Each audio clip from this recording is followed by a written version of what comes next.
नागरिकांना मोफत अशी चांगली प्रायमरी हेल्थ केअर महापालिकेमार्फत पुरवण्यात येईल। सिटी ब्युटिफिकेशन साठी सुद्धा मोठ्या प्रमाणामध्ये आपण प्रोजेक्ट्स घेत आहोत। ग्लो गार्डन तयार करणे, विविध रस्त्यांचे जे ब्युटिफिकेशन असेल, चौकांचे ब्युटिफिकेशन आहे, वॉल पेंटिंग, म्युरल, असे अनेक जे आपल्या शहराचं सौंदर्य अधिक खुलवतील अशा स्वरूपाचे प्रोजेक्ट्स महानगरपालिकेमार्फत या वर्षामध्ये राबवले जात आहेत।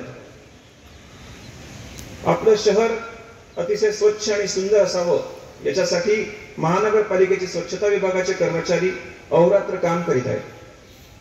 केंद्र आणि राज्य शासनाने सुद्धा स्वच्छतेवर भर दिला आहे।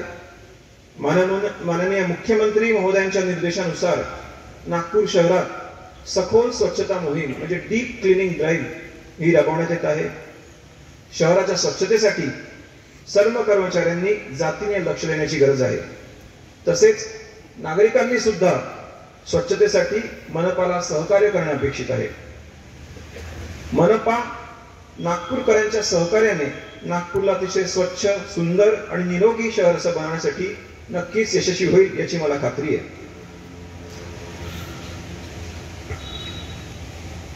अनेक जे सॉलिड वेस्ट मॅनेजमेंट मधले प्रोजेक्ट्स असतील किंवा स्मार्ट टॉयलेटचा प्रोजेक्ट असेल, याचं सुद्धा इम्प्लिमेंटेशन आपण करत आहोत।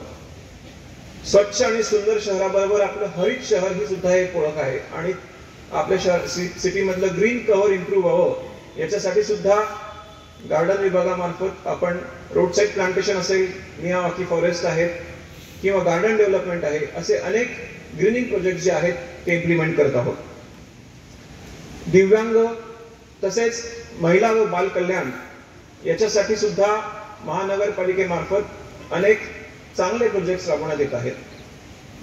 थोडक्यात महानगरपालिकेमार्फत शहरातील प्रत्येक घटकासाठी आपण चांगले प्रोजेक्ट्स त्यांच्या इम्प्रूव्हमेंटसाठी, त्यांच्या क्वालिटी ऑफ लाईफ मध्ये इम्प्रूव्हमेंट होण्यासाठी चांगले प्रोजेक्ट्स हे राबवत आहोत आणि त्याची अधिक चांगल्या पद्धतीने अंमलबजावणी येत्या वर्षामध्ये करण्याचा महानगरपालिकेचा मानस आहे।